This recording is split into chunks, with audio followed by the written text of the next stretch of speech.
Part of our evening tonight is a seminar dealing with the new Construction Act.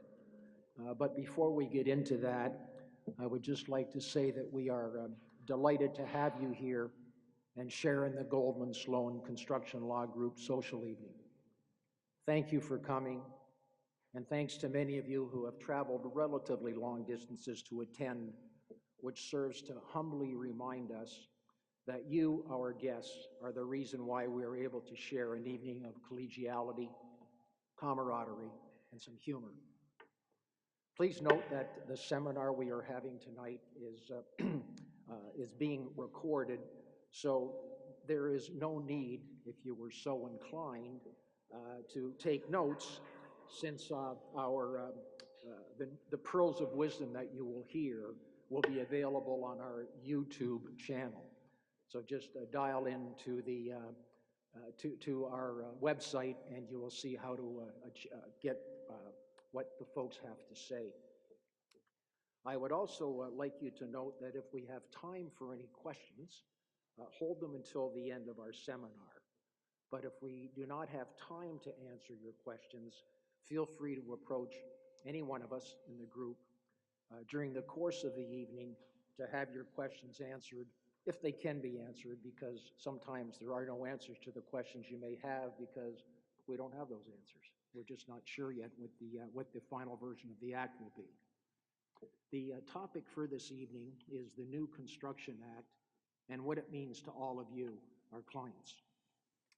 For some of you who do not know me, my name is Stanley Naftalin, and I'm told that I am the group leader of our construction law department, and for this evening, I'm also your moderator.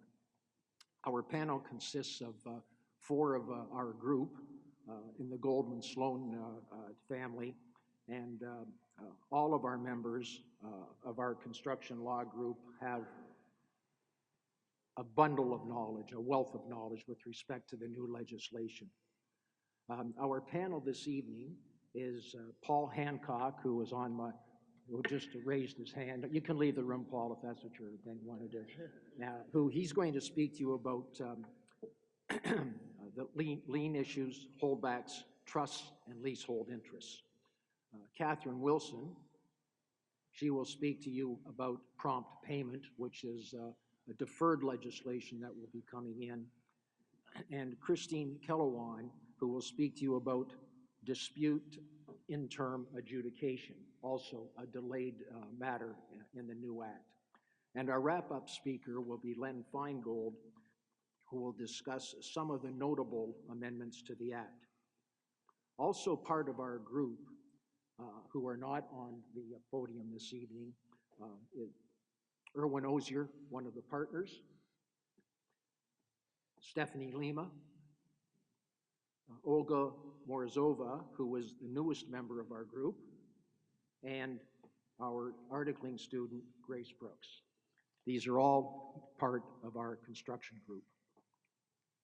As many of you know, in 2016, the Ministry of the Attorney General's Office released a report entitled Striking the Balance, Expert Review of Ontario's Construction Lien Act. The report made 101 recommendations for reforming and modernizing our present Construction Lien Act. And on May 31 of last year, Bill 142, the Construction Lien Amendment Act, was introduced. It's interesting to note that 98 of the recommendations were adopted of the 101 that were made. The new Act, as most of you may know, is absolutely groundbreaking. Most notably, it includes the topics that will be addressed by our panel. These are just a few of the new provisions that have been set out in the new Act.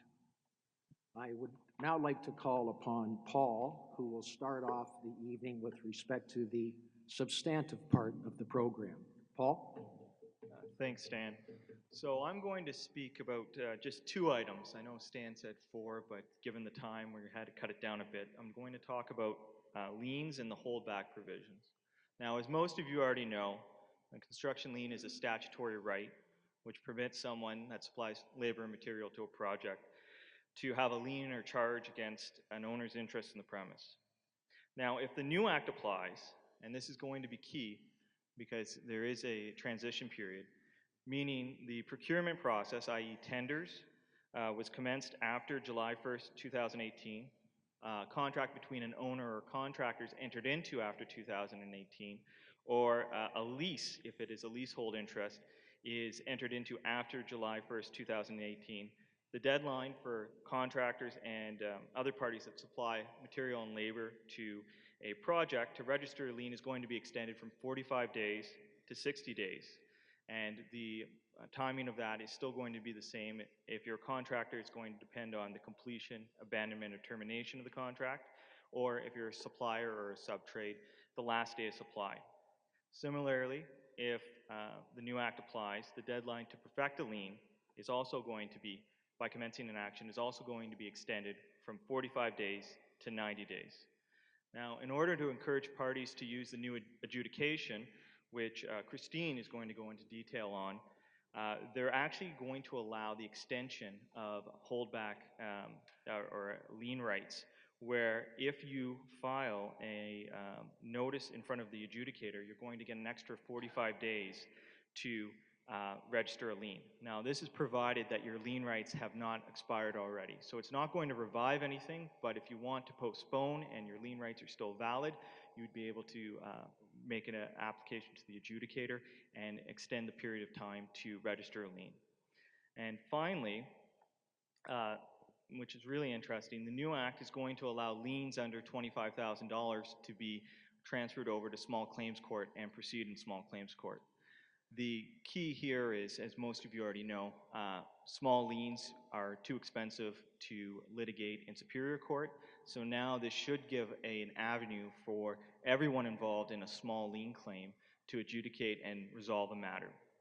Now, with respect to the holdback, once again, as most of you know, the current obligation to withhold a 10% basic holdback from amounts owing to contractors and subcontractors and suppliers who provide material and labor to a project is going to remain the same.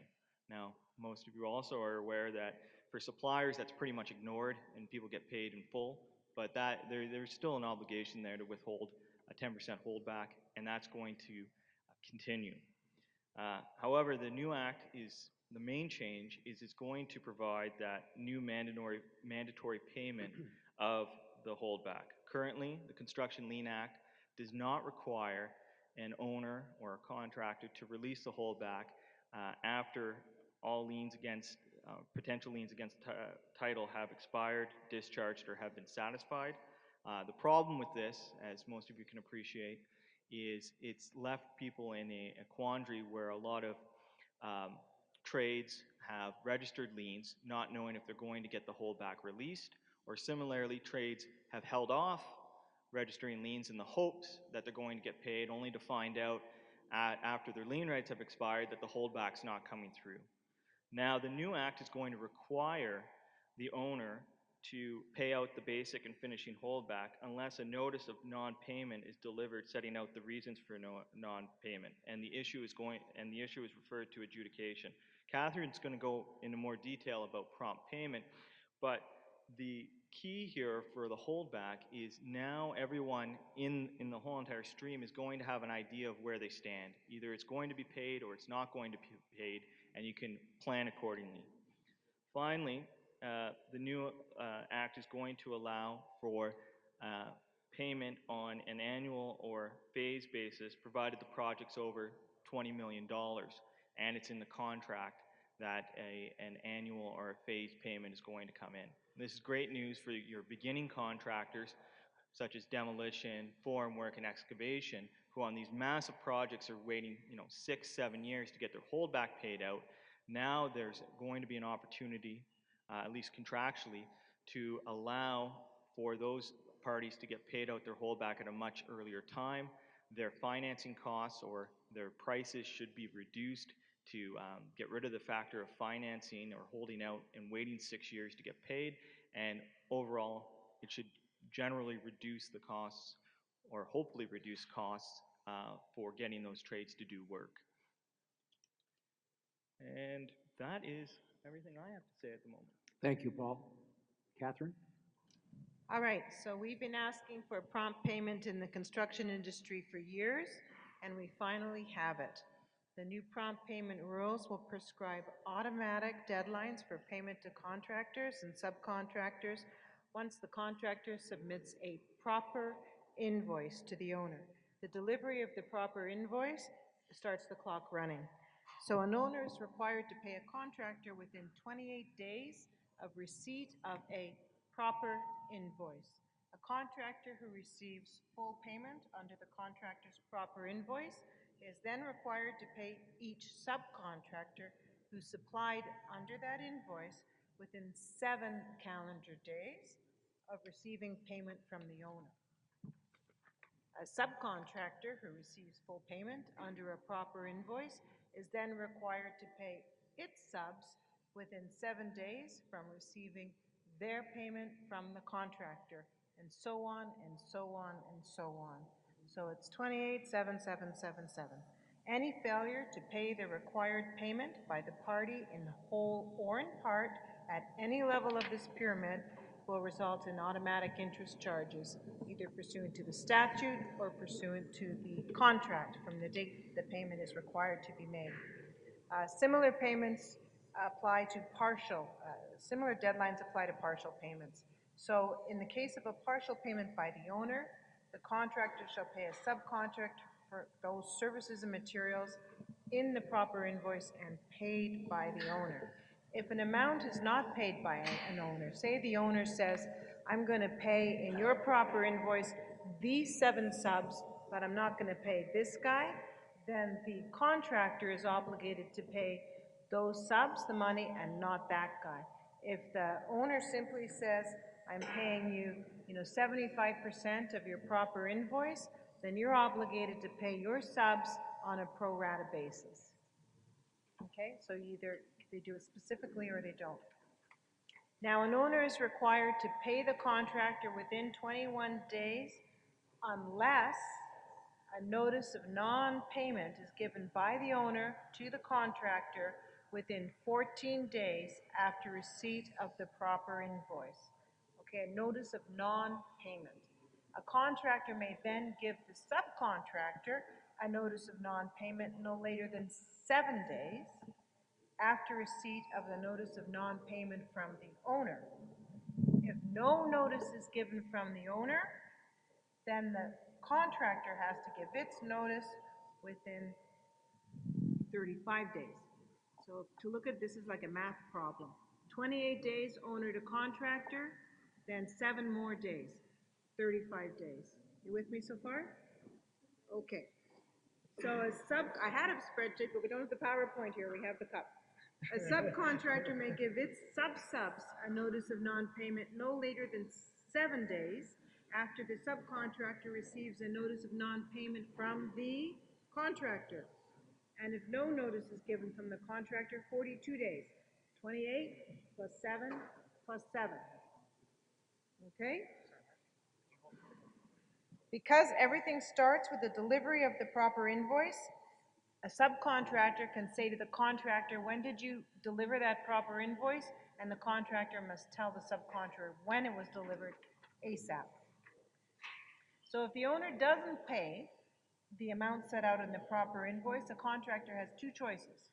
Contractor can pay everything to its subs pursuant to the proper invoice, or the contractor can deliver a notice of non-payment and say, I wasn't paid, so you're not getting paid. Okay?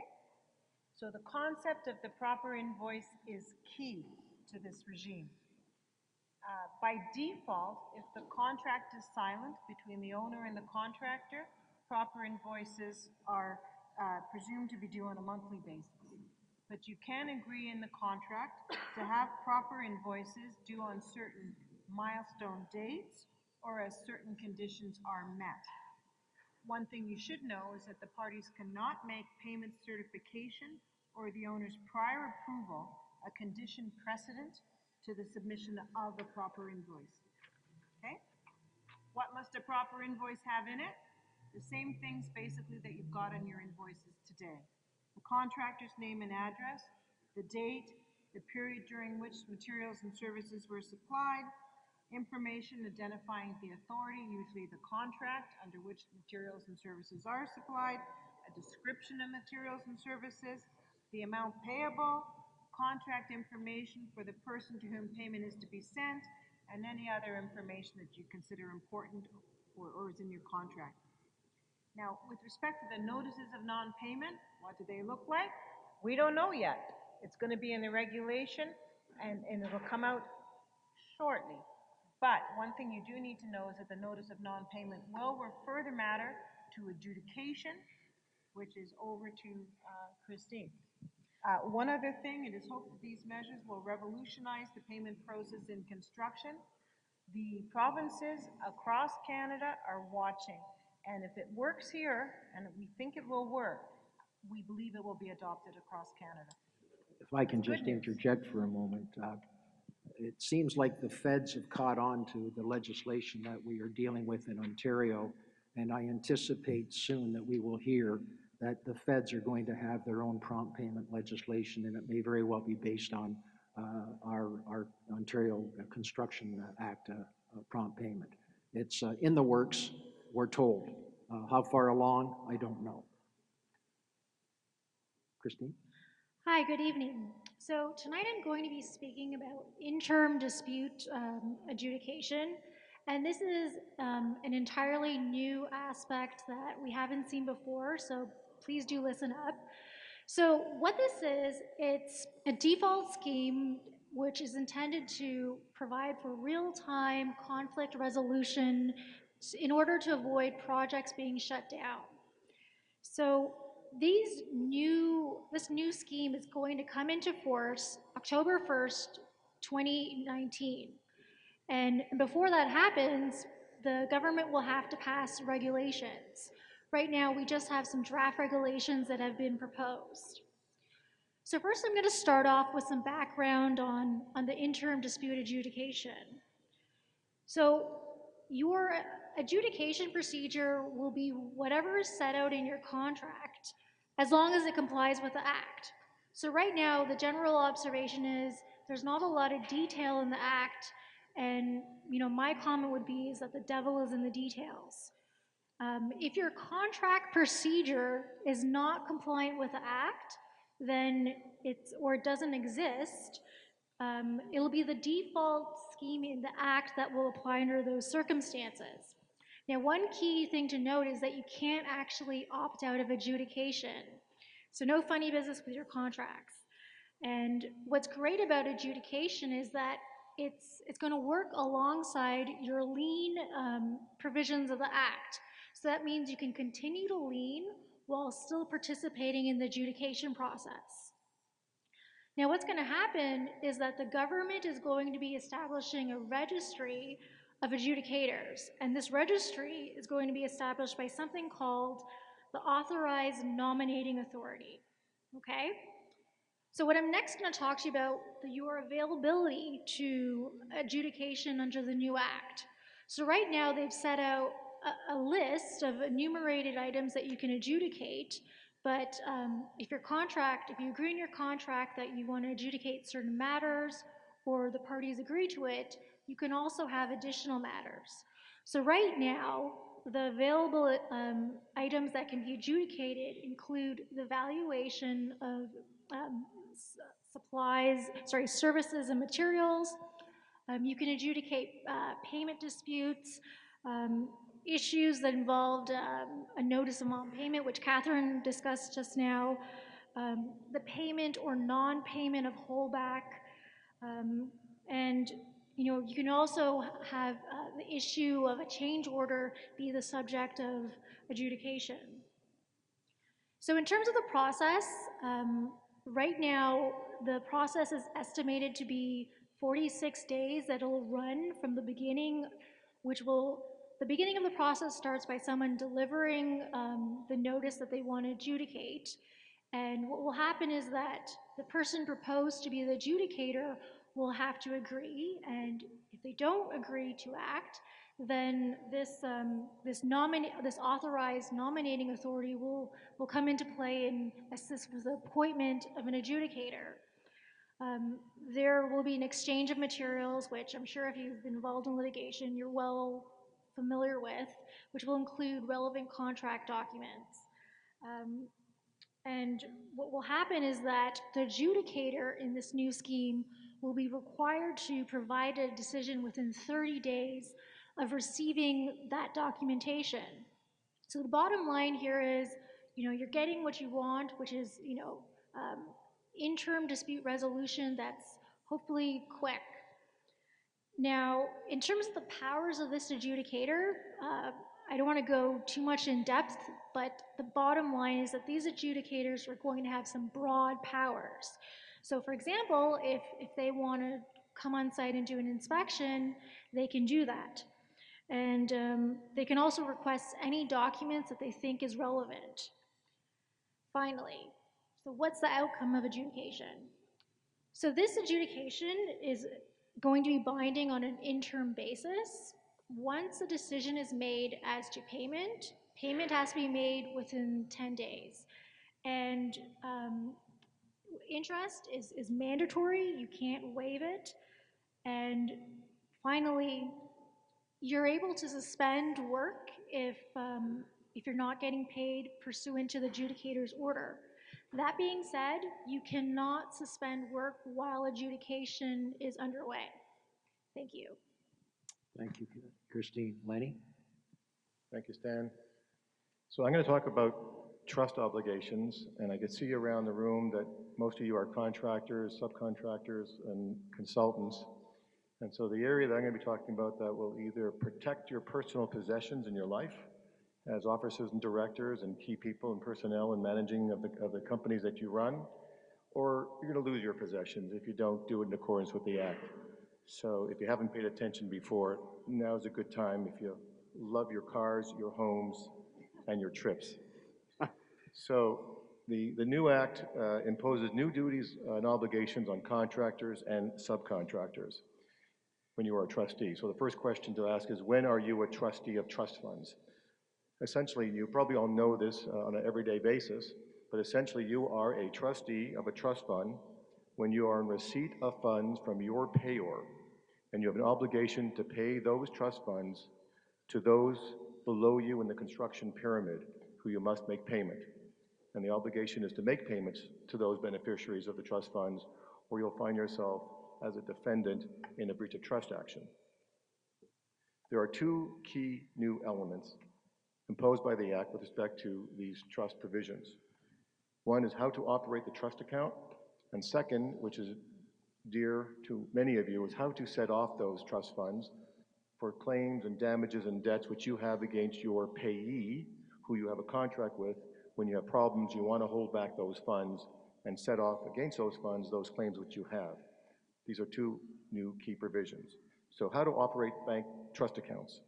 In whose name must a trust account be in? It must be in the name of the trustee. That may sound simple, but for those of you who know me, I always ask you, whose name is on the contract? I would like to know, is the name correct on the payee of the name of the contract? And when you get a check, is it in the name of the person who's named on the contract, or is it some other name?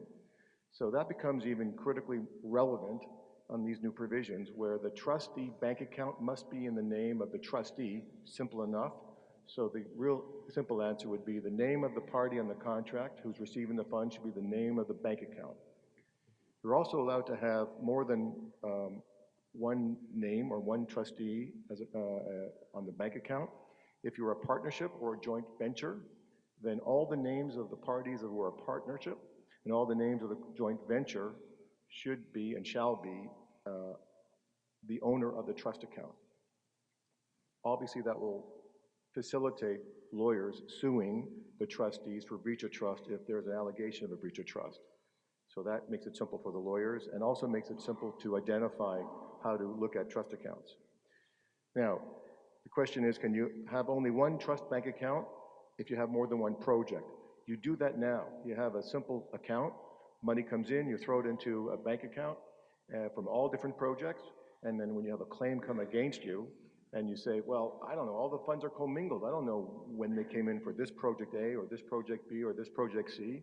And we lawyers have a field day hiring forensic accountants to go and investigate, where the money's coming from, and exposes all your projects to our scrutiny.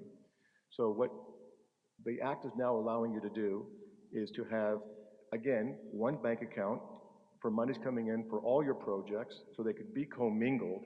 However, you have to keep accurate records for each project, accounting records, so that when we ask the question, you could print out a form and saying, Project A, here's all my ins, here's all my outs. Project B, here's all my ins and my outs, and so on and so forth. So you don't disclose project accounting that you don't want to disclose if you're involved with a lawsuit or a claim on a Project A. So you could do that. Now it's mandatory, and if you fail to do that, you'll be in breach. And of course, there goes your homes and your cars and your trips. So you don't want to do that. The bookkeeping requirements will be, as you can imagine, they'll be as good as what your software programs will do. So hopefully you'll have strong software programs to separate the accounting for each project. So when the question is asked, all you got to do is press the button, and the entire accounting gets printed off for that particular project. The second area is set-off rights. So a set-off right is where you can hold back funds owed to your payee for claims or debts or damages that you have claimed against that payee. There's a critical change now from the old Act to the new Act.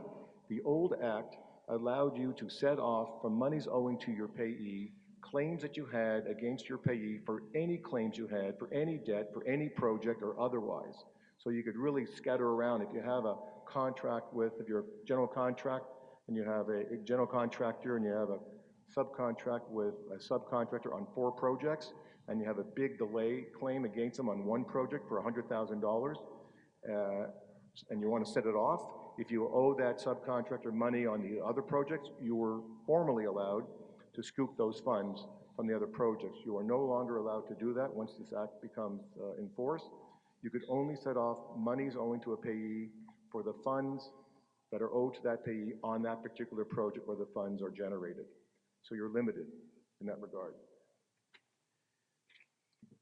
With a little bit of time left, there are 2 notable amendments that I thought that you'd be interested in learning about. One is dealing with multiple projects, where you could have one contract and you could have multiple projects going on under one contract.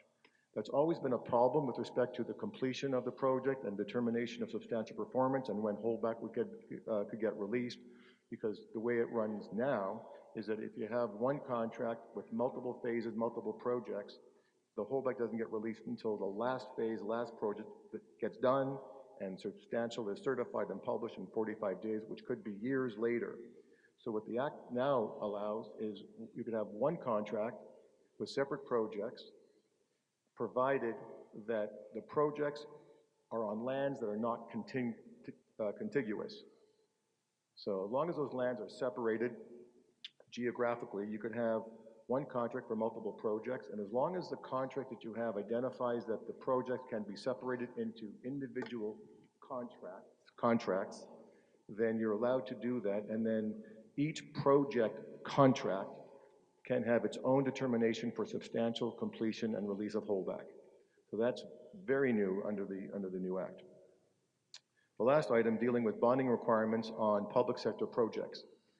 The Act will require mandatory performance bonds and labor material payment bonds, 50% for each, for public projects dealing with crowns, municipalities, and broader public sector organizations like 333 projects, for projects that are greater than $250,000. However, the public sector can use that only as a minimum. That's a mandatory requirement to post 50% performance bonds and 50% labor material payment bonds for those projects greater than $250,000 in value, but they could ask for a higher value and for alternate security, but that's just the minimum that is now mandated by the Act. Thank you, That's Lenny. it, thank you. I'm just going to add one thing with respect to the trust provisions, which I think is very important to all of you. The reason for the amendments with respect to the trust provisions is to get around the problems that we've all been faced with where your holdbacks have been primed when there's an insolvency or a receivership.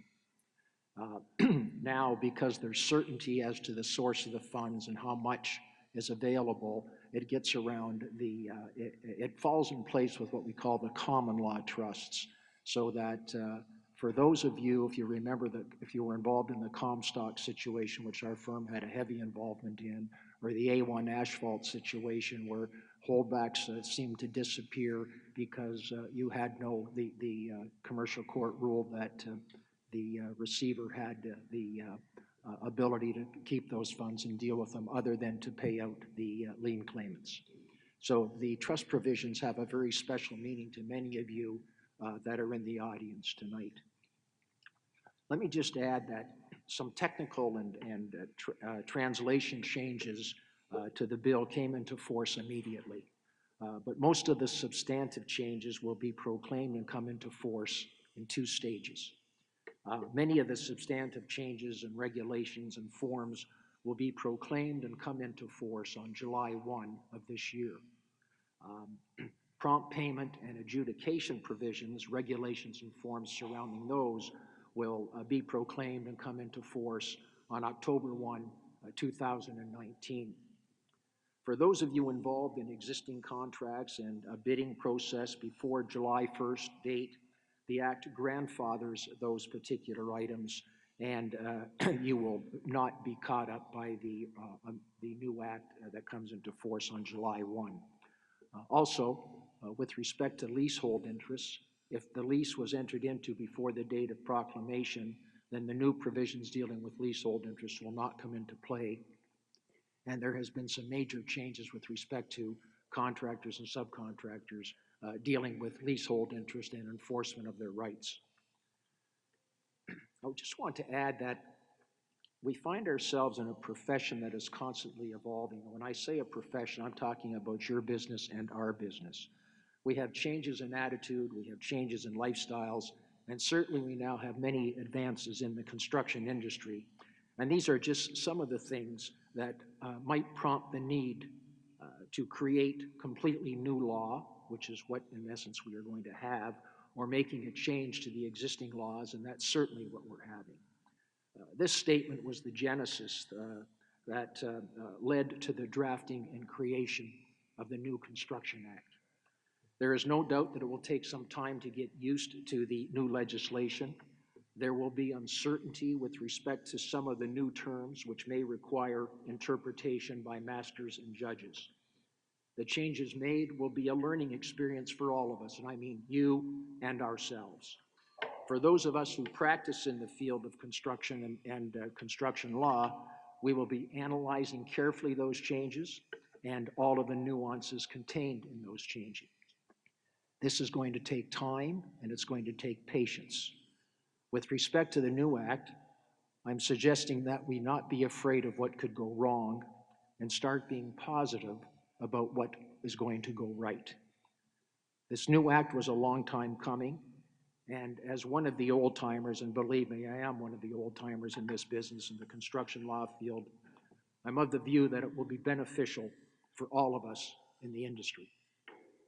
I would like to express my sincere appreciation to those who generously helped us to make this event come together, to make this evening such a success. In particular, on behalf of our construction law group, I would like to specifically thank Janet Kim and Nikki Spencer, our Director of Marketing and Marketing Coordinator, respectively. They did a bang-up job, and you both deserve a round of applause.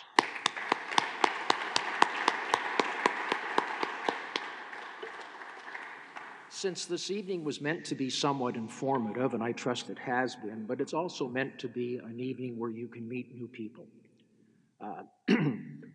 It's time for us to mingle, and do not be shy about introducing yourself to the person standing next to you, since you never know what may come out of that introduction. You're all in the same business. There may be business out there for you. Thank you for taking time out of your busy schedule to join us this evening, and we certainly hope that you have and will continue to enjoy yourself for the balance of the evening, and thank you for coming. It's been our pleasure to have you here. Thanks again.